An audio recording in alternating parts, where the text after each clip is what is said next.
cukup tiba, dan sebagaimana biasa 45 menit untuk paparan dari Ustaz. Kemudian kita memberi juga kesempatan kepada jamaah untuk menyampaikan pertanyaan. Baik, Bapak dan Ibu, selamat mengikuti kajian Tausiah Sibuk. Terima kasih. Bismillahirrahmanirrahim. Assalamualaikum warahmatullahi wabarakatuh. Alhamdulillah alladzi bi ni'matihi tatimmus shalihat. Alhamdulillahilladzi ala kulli hal. Alhamdulillahilladzi ahyana ba'dama amatana wa ilaihin nusyur. Asyhadu la ilaha illallah wa asyhadu anna Muhammadan abduhu wa rasuluh. Allahumma bika asbahna wa bika amsayna wa bika nahya wa bika namut wa ilaikan nusyur. Allahumma inna na'udzu bika min ilmin la yanfa'. Ya Allah, kami berlindung kepadamu dari ilmu yang tidak bermanfaat.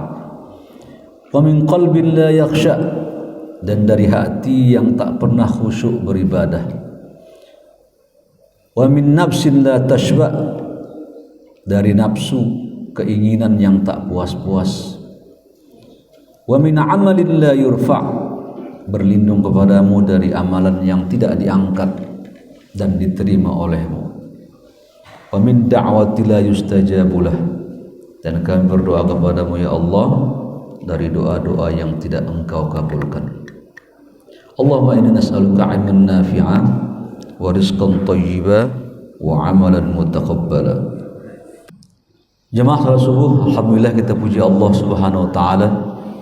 Tidak ada kata untayan doa yang paling mujarab setelah orang mendapatkan nikmat Allah kecuali ungkapan alhamdulillah. Ini yang Nabi ajari kita, setiap bangun tidur dianjurkan kita baca alhamdulillah, segala puji bagi Allah. Karena Allah berjanji nikmat itu jika disyukuri akan ditambah oleh Allah Subhanahu wa taala. Usia boleh panjang, usia boleh sepuh, tapi sepuh tanpa penyakit, karena tiap pagi sering membaca alhamdulillahilladzi ahyana ba'dama amatana wa ilaihin nusyur. Yang belum membaca dibaca sekarang. Alhamdulillahilladzi ahyana ba'dama amatana wa ilaihin nusyur. Segala puji bagi Allah yang masih memberi saya usia, memberi ruh, memberi nyawa, memberi kesempatan. Allah belum mewafatkan kita, ya, padahal sudah banyak kiri kanan depan belakang teman akrab tetangga sudah wafat, tapi kita masih bertahan. Mungkin ini rencana baik Allah supaya kita banyak beribadah dan pada akhirnya kita nanti wafat husnul khatimah. Amin ya rabbal alamin. Baik, kita lanjutkan. Kenapa terbalik itu? Kesalahan dalam ruku, ya. Jadi saya spesialnya buat urusan fikih ini. Nanti ustadz yang lain tafsir, ya.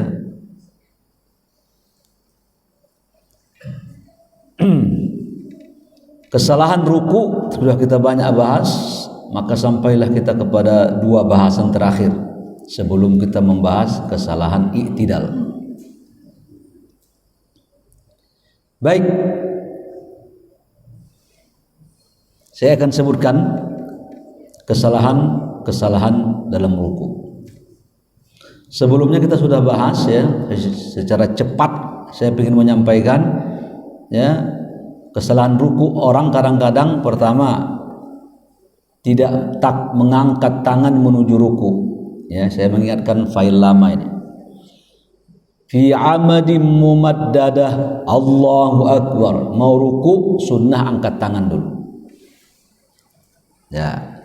Ketika ruku pertama yang dipegang tempurung dengkul.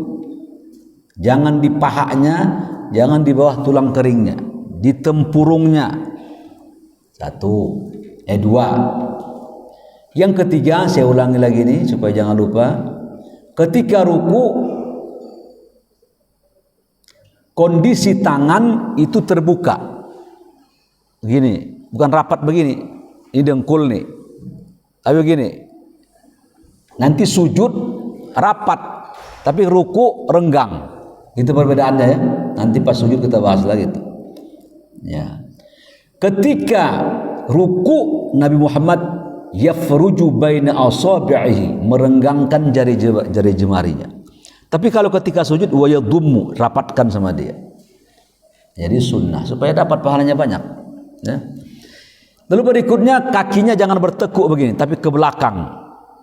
Lututnya begini kan, tapi ke belakang. Sudah kita, ya. Udah kita bahas itu. Lalu berikutnya jangan melengkung. Melengkung lututnya gini. Apa nama? Belakangnya nih. Ada media nggak ini? Maunya anak muda ini. Kalau orang tua takutnya asam urat nanti, ya tulang. Mana anak muda? Banyak kan anak tua semua. Anak muda zaman dulu ya. Anak mudanya mungkin udah pindah-pindah rumahnya ini. Mereka sholat subuh tapi di perumahan mana gitu, ya kan? Ada yang tidur di rumah nggak? Kalau tidur rumah dibangunkan itu. Ya, jadi sini muazin, sini muazin. Sini muazin. Nah, jadi media kita ini. Nah, jadi ruku ya mempraktek. Nah, jadi coba ruku dulu. Allahu Akbar. Pegang lututnya. Lutut mana lutut? Nah, kepalanya ke sujud. Nah, ini enggak boleh melengkung. Coba dihamparkan. Agak diginikan ke belakang, agak ke bawah ini. Dihamparkan. Nah, ini nanti agak terbuka di sini nih. Nah, jangan kuncup ke dalam. Baik ketika sujud, kelihatan enggak ini? Ya. Sini kali sini. Nah. Ya. Apa? Maju ke dikit. Ya, karena kamera dia. Ini. Ya, ada kabel juga. Ya, sini aja. Nah, ruku ini terbuka ini. Nah, terbuka. Ketika sujud dan ruku ini terbuka. Kecuali jika ada temannya sempit dia masukkan ke dalam. Karena prinsipnya Bapak Ibu, sholat tidak boleh menyusahkan orang. Pegang ya. Jangan gara-gara pingin sunnah orang jadi terasa terdesak. Nggak boleh. Ya. Begitu juga sujud. Sujud sebenarnya terbuka begini perempuan laki-laki, ya. Tapi kalau seandainya ada sempit, tutup. Terus ini coba ke depan, coba begini. Lututnya gini. Nah, ini ke depan. Nah, ini yang salah ya. Tapi harus ke belakang dia. Ya, harus ke belakang ini. Coba ke depan kan. Ah, ini salah ini. Kecuali sakit ya. Kecuali sakit. Jadi kalau nggak sakit nggak boleh. Terus kepala ke arah kiblat. Mana kiblat? Kiblat lagi. Sujud, tempat sujud. Tempat sujud mana? Nah, agak dikit. Ah, gini ya. Ini agak ke bawah. Ah, dihamparin ya. Kata Nabi ditaruh air tidak jatuh. Ya. Baik, kondisi kaki terbuka sebahu. Ya. Kondisi kaku dan semua arah kiblat. Mana kiblat kaki? Ya. Soalnya ada kaki yang menyimpangin ya. Nah, ini semua ke arah kiblat. Baik, cukup media. Ya, tapi nanti dibutuhkan lagi ini. Ya, jangan jauh-jauh. Ya. Jadi kaki ini ngambil yang paling afdol ya. Paling afdol. Kaki itu ada mengempar begini ya. Ini ke arah Depok ke sana jadinya. Ya, lurus begini tuh. Makanya seolah-olah nanti kita seperti kaki X jadinya. Dan meluruskan itu agak ya, lurus ke sana. Jangan marah ke sana. Sekarang lagi musim, besok katanya mengarahkan kiblat. Ya. Hari sejuta kiblat. Saya mungkin tidak begitu sepakat karena kita beragama ini ya, kita ini beragama tidak berdasarkan teknologi. Tapi kalau ingin menempatkan nggak masalah ya, tapi jangan itu menjadi sebuah keharusan sehingga merubah masjidnya, merubah karpetnya, Ya, coba perhatikan. Para ulama dalam kitab Ayatul Ahkam dijelaskan, ini Ka'bah. Bagi orang yang melihat Ka'bah, dia harus menghadap ke Ka'bah. Ya, begitu dia miring ke sini tak sah solatnya, karena syarat sah solat menghadap kiblat. Dia lihat Ka'bah, dia miring, batal. Dia harus menghadap ke Ka'bah. Bagi orang yang di Masjidil Haram, dia menghadap ke masjid, dinding masjid. Andaikan diukur nanti dia di Tower Zamzam gitu, diukur nanti umpamanya meleset dia begini, nggak masalah apa-apa, karena dia tak melihat Ka'bah. Apalagi yang di Indonesia. Makanya Ki Haji Mustafa Ya'qub, imam besar Istiqlal, sudah meninggal dia. Kata dia, kita dianjurkan menghadap saja, bukan harus pas ke Ka'bah itu. Satu. Dan ini juga pendapat Imam Syafi'i. Katanya pas nanti jam 16-18 matahari persis di atas Ka'bah. Kalau Bapak besok ya, ini besok tanggal 27 ini. Ya, berarti habis asar itu. Jam 4:18. Ya, ambil kayu nanti datar, taruh benda untuk di rumah kita supaya pas kiblat rumah kita bagus tuh. Ya. Kemana arah cenderung nanti supaya kita memperbaiki kiblat kita. Tapi untuk rumah bisa lah digeser-geser. Tapi untuk masjid nggak bisa digeser-geser ini. Iya, nanti bergeser bangunan ke sana nanti. Jadi kita itulah berdasarkan teknologi berubah tidak. Kita beragama berdasarkan dalil. Umpamanya ada orang, kenapa engkau tak makan babi? Oh, ada penyakit itu Pak, ada cacing pitanya itu, ya. Cacing pitanya tuh nggak mati walaupun dia direbus sampai 100 derajat, nanti dingin lagi dagingnya, hidup lagi dia. Umpamanya begitu alasannya. Jangan jawabannya begitu, nanti orang mencari celah. Ya.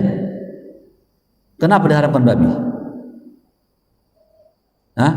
Karena Allah mengharamkan, selesai. Mau ada penemuan teknologi nanti daging sapi, daging babi itu steril kayak daging sapi, nggak ada masalah, tetap haram, selesai. Baru benar beragamanya. Ya, kalau nggak berarti orang mencari celah teknologi gitu. Ya, berdasarkan teknologi. Tidak, kita berdasarkan kiblat juga sama ini. Saya mengarah.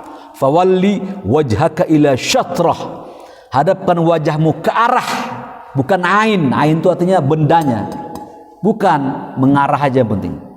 Sana barat, penting barat. Mau belok ke sini umpamanya tetap mengarah, kecuali ke sini.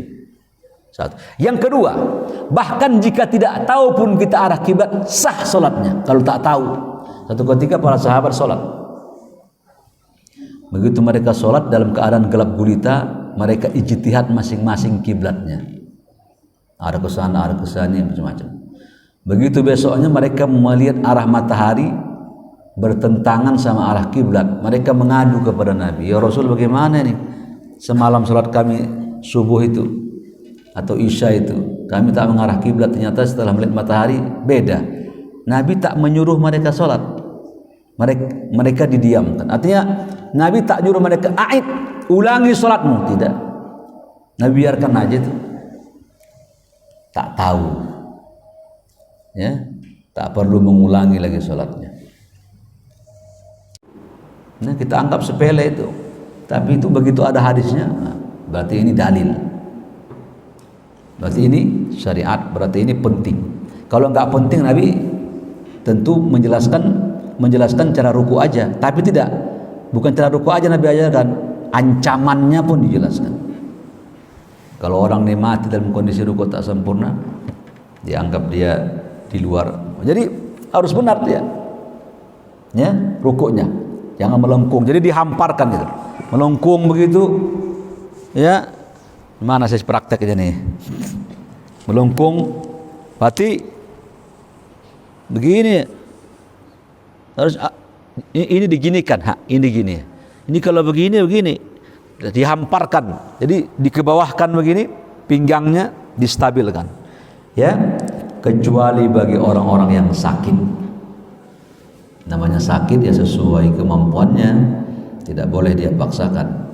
Ya, kalau hal itu mencederai dirinya. Baik. Lalu berikutnya sami'allahu liman hamidah. Ya. Itu soalnya ada orang setelah berdiri angkat tangan, sami'allah, jangan begini aja, tapi sami'allah angkat tangan. Satu. Yang kedua angkat tangannya setelah sempurna. Sami'allah, bukan ada yang begini tuh. Ada Allah sami'allah. Dari bawah begini dia, sami'allah, sudah nyodok dari bawah dia. Dari bawah udah nyodok duluan dia. Nah, itu tidak. Ya. Berdiri dulu. Karena ada kalimat Nabi nanti itu ya. Di sini ada kalimat Nabi bangkit dari ruku. Saya mundurkan dulu sedikit.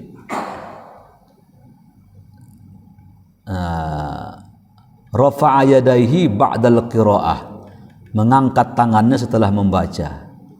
Ya, ini yukabbir wa yarka'. Ngangkat dulu. Sekarang menekan lutut, tidak merenggangkan jari, sudah kita bahas. Tuma'ninah, tidak merenggangkan kedua siku. Ini tadi ya, yang tadi ya. Jadi sikunya terbuka begitu ya, bukan ke dalam begini, ibu-ibu, bapak ya.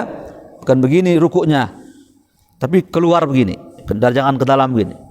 Ini sunnah afdal, mempengaruhi pahala soalnya. Lalu berikutnya mendongakkan kepala atau menundukkannya, terlalu menunduk, terlalu mendongak. Nah, yang stabil nih. Ini saya bilang tadi, ini melengkung. Ini apa namanya nih? Mendongak ya. Ini melengkung nih. Nah, ini nih yang diharapkan tuh begini. Ya. Pakai kaca nanti di rumah. Ya. Terus tidak melakukan gerakan salat dengan kadar yang seimbang. Nah, mengangkat mana yang itu? Mengangkat kepala. Ya. Mengangkat, tidak bertakbir menuju i'tidal. Jadi menuju i'tidal dianjurkan bertakbir. Ya, dari ruku menuju i'tidal. Angkat tangan, sami'allahu liman hamidah, bukan begini, sami'allah, ada itu gitu. Saya mau kayak tadi saman jadi saya lihat. Ya. Jadi berdiri stabil baru angkat tangannya. Allahu akbar, sami'allahu liman hamidah. Baik, itu ya. Jadi sunnah-sunnah ini tolong diperhatikan supaya pahalanya sempurna ruku itu. Karena ada ancaman tadi kan, berarti kalau tak benar ada ancaman, kalau benar pahalanya melimpah. Ya. Baik. Sekarang kita masuk kepada materi berikutnya. Musabaqatul imam fir ruku. Kesalahan orang-orang berjamaah melomba imamnya dalam ruku. Kita baca dulu hadisnya.